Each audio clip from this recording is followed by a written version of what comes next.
Hi folks, Paul Plumb here with the Chamber Development Council of Crawford County. We're here today with Sadie and Lauren, who just went through the Leading Edge Leadership Program. We'll be right back right after this.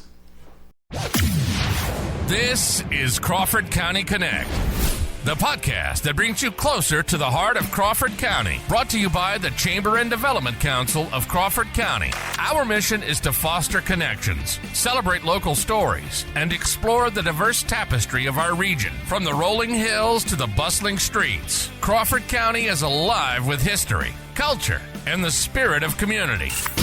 Whether you're a longtime resident, a newcomer, or simply curious about life in our corner of the Midwest, join us as we dive deep into the fabric of our county, uncovering the tales of its people, business, and organizations that make it thrive. Through engaging interviews, insightful discussions, and captivating narratives, Crawford County Connect will be your guide to understanding the past, navigating the present, and envisioning the future of our vibrant community.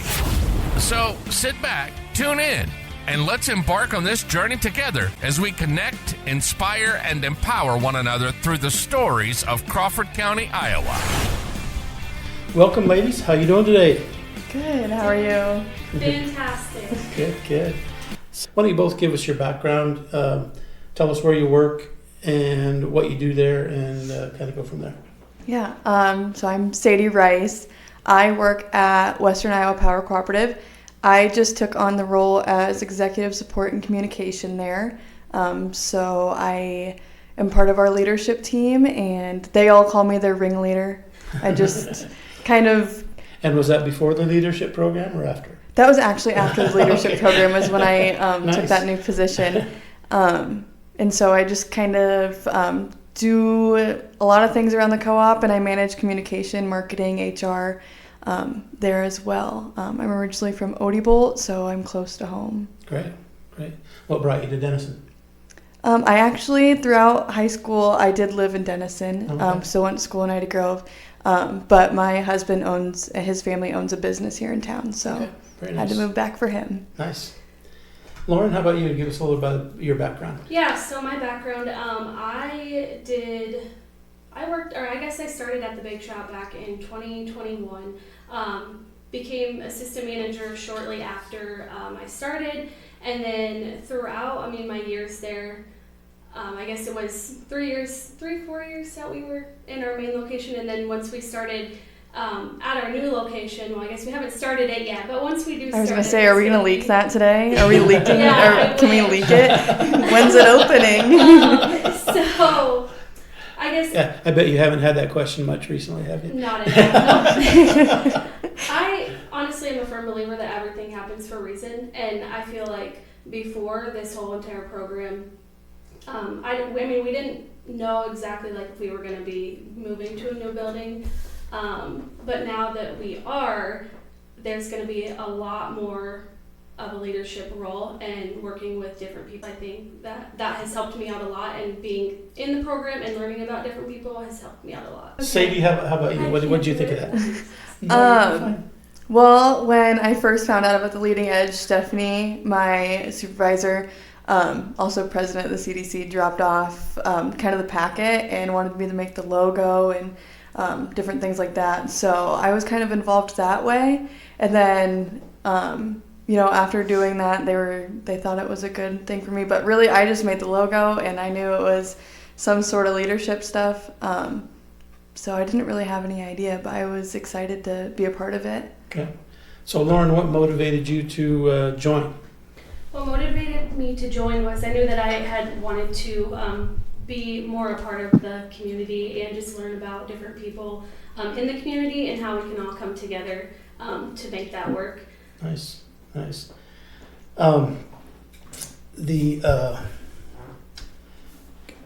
Can you maybe describe the program? And so if someone was thinking about becoming for the next year's class, describe to them what you did, and what your recommendation to them would be. So during the program, we went through 9 months of it, and we did different lessons each time. And each time we got to go to different businesses, learn about those businesses and how they work in the community. And then throughout the whole entire process, we got to learn a lot about each other and how other people work together. And that was my big takeaway from it, was just learning how to work with other people, and not everyone's the same. Yeah, that training we did on how everybody's different in that way. I only refer to it as DISC. I can't think, but people know how, your personality testing. Right. I thought that was very interesting, and there's so many different ways you can use that when you're working with other people. Just knowing what they are in that personality testing, and how you can do it differently. You know, how you can communicate with them differently. What's one lesson or insight from the program that you kind of put into your daily routine? I think something that I gained from the program that I use every day is just having relationships with people, and I think the program itself made me a little bit more confident to, you know, kind of put myself out there and talk to people and make these relationships with people, because it's not about it is about who you know. It's not about what you have or, you know, what you know. It's about who you know, and I think that's just helped me that way. Okay. Lauren, was there a session of those 9 that you mentioned that really connected with you? And then what was it, and why is that? I would probably say anything with Stacy Beth. She was really good. She's fantastic. Isn't she? Learning about just the leadership, or I guess all just different leadership styles.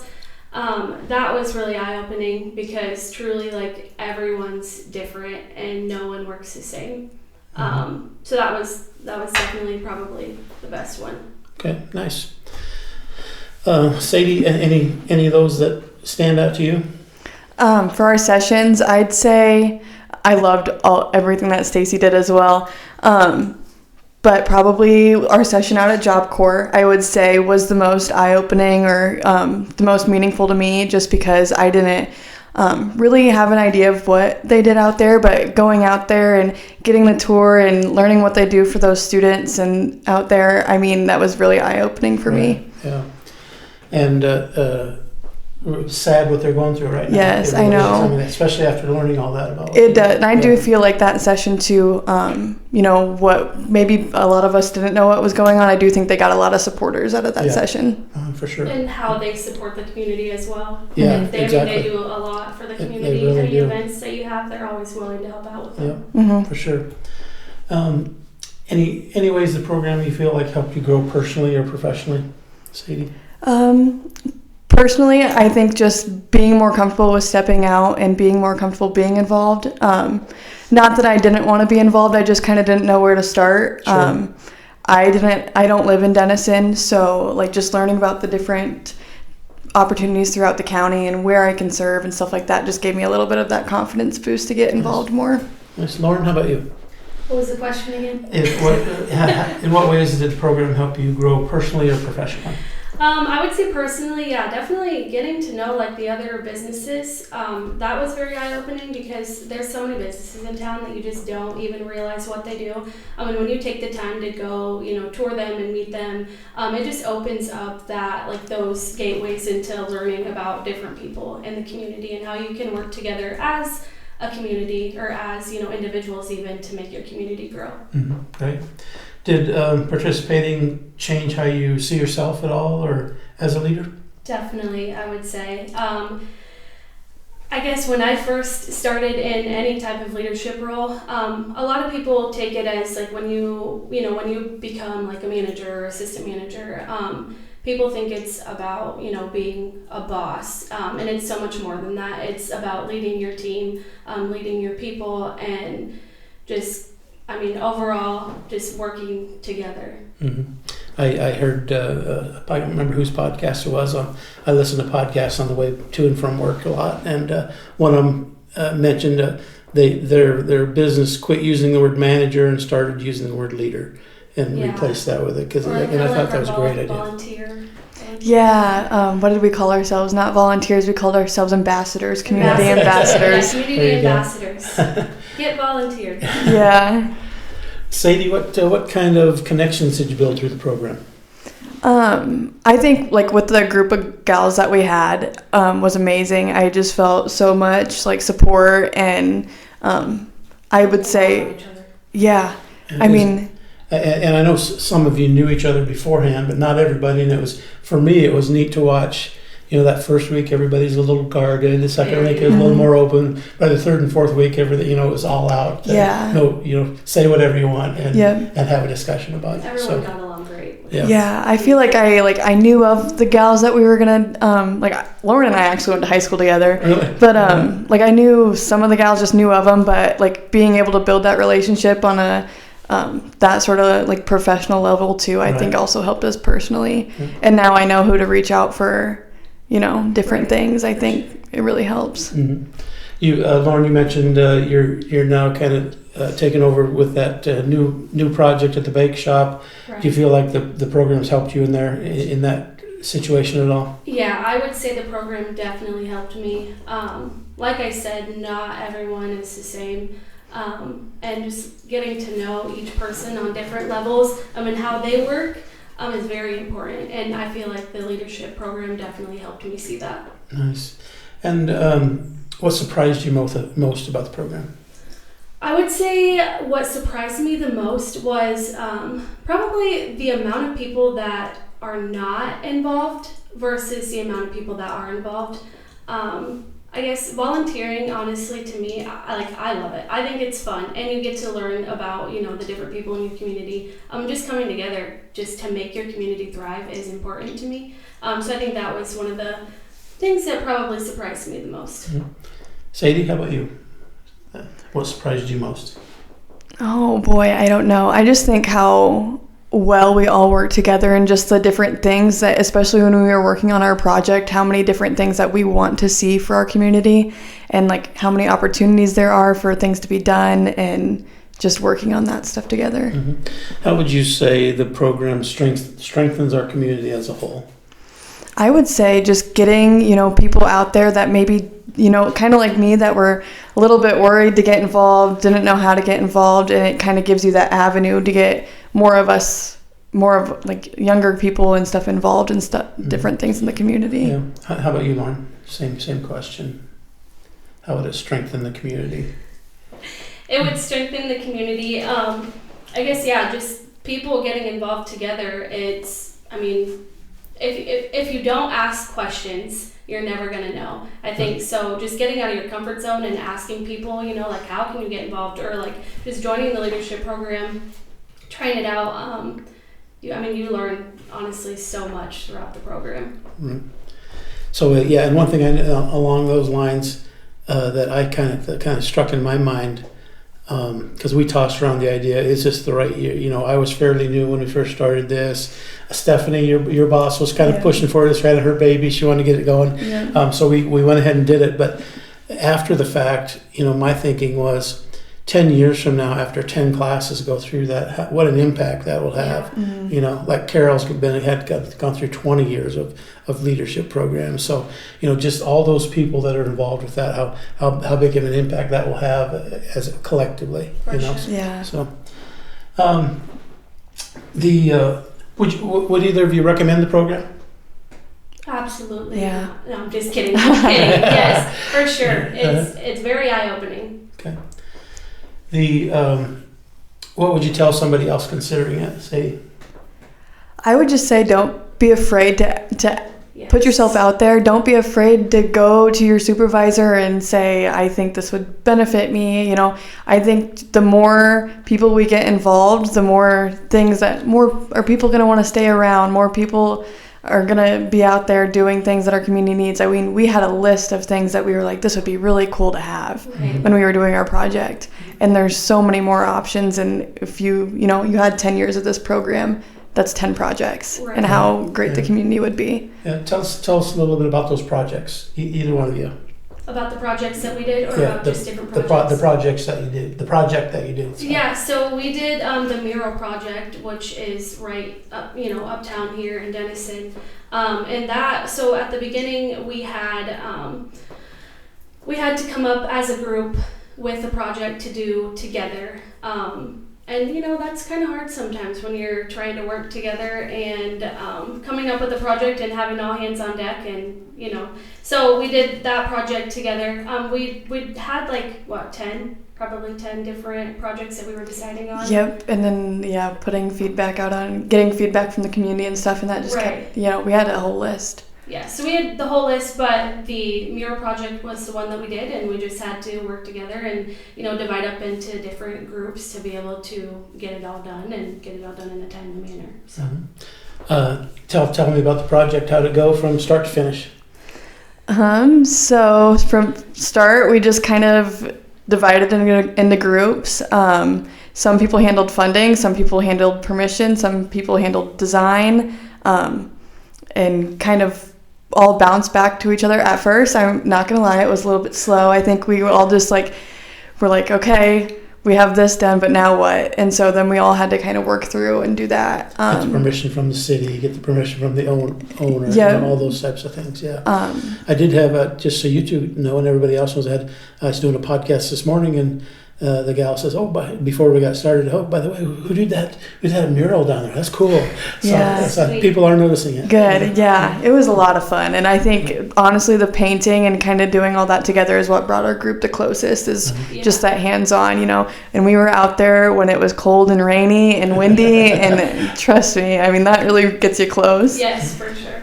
More work than you thought it was going to be, or what basically for sure. What you thought, was it? Yeah, I think, the building is a corrugated building, so just, even in that, and it's a tin building too, so it's not just painting on wood. Right. So just coming together to figure out, how we were going to do it. And there was a few times that probably some of us messed up a little bit. And paint went out of the lines that we created. I will just say that if anyone looks at that blue on there and says it's a little bit splotchy, wasn't me. It was not. We had tried our best. Are we going to name names here or not? It was everybody. I think it was just that paint. Well, it was hard color. Because I would have been the one painting outside the line. So I was gone the day. I still had trauma from my kindergarten teacher telling me, "No, Paul, you're going outside the lines." Yeah. We had the "It's a Wonderful Life" that got butchered a few times, and I will say probably by me. But it was a 3D art, and that definitely was challenging. I was gone when you guys traced, so I'll just say it wasn't me. Well, it turned out great. I think people are proud of it and happy that it's a new part of the Denison landscape here in Crawford County landscape. One quick last question. How do you see the lessons from this program shaping your future? Either one of you. I would just say, with my new role and the different roles that I play in my life too, just knowing what's out there, having these personal relationships that I can kind of rely on now. If just the other day I was at work and we're working on, I think there was one session that we did at the Old Fashioned, and it was about facilitating employee meetings and getting feedback and stuff. And I was like, I don't remember who that was exactly, but I have a whole group of girls that I can reach out to. Right. So I think not only just relationship-wise, but also kind of building that girlhood around that too. We didn't mention it was all females in this. Yeah, it was. It was a lot of Paul and Don and a lot of women in that group. But I just think it kind of built a sense of girlhood too within the community, and I thought that was awesome. And having that, knowing that you can come together as a group, especially as girls, it makes it really nice. And for me too, even just having 10 new people that I can just pick up the phone and call and say, hey, I need help from WIPCO on this. Me being fairly new in the role, still under a couple of years. Great to be able to have those connections for myself. So, any final notes you'd like to mention that we haven't talked about at this point? I would just say, just get involved and don't be afraid to jump into different things, especially just different organizations within the community. There's a lot of different organizations that you can get into, and just putting your word in, or just not being afraid to just jump into it, because all the people that are there are wanting to see your community grow as well, and they're going to help you to get to that level that you want to be at. Yeah. I'd say do not be embarrassed to volunteer. Yes. If you have to call it an ambassador, call it an ambassador. But putting yourself out there is never embarrassing, especially when you're working towards something better that's going to better your life and other people's lives as well, and maybe for us to enjoy our community a little bit more. It's not embarrassing, and don't be afraid to do it. Great, that's great advice. So ladies, thanks a lot for doing this today. A great job going through the program. We had just what I felt just a super class that was very engaged, and just I expect great things from everybody that went through that. So folks, thanks for tuning in here. If you haven't had a chance to check out the mural uptown, do that. Uptown Denison, they did a great job on that for the project. Hope to see you back here soon. Have a great day. As we wrap up another episode of Crawford County Connect, we want to extend our heartfelt gratitude to our listeners for joining us on this exploration of our vibrant community. We hope that you've enjoyed the stories, insights, and connections shared today. Remember, the conversation doesn't end here. Stay connected with us on social media and visit our website at www.cdcia.org. From there, you can stay updated on upcoming episodes, events, and opportunities to engage further with Crawford County. We also want to extend a special thank you to the Chamber and Development Council of Crawford County for their support in making this podcast possible.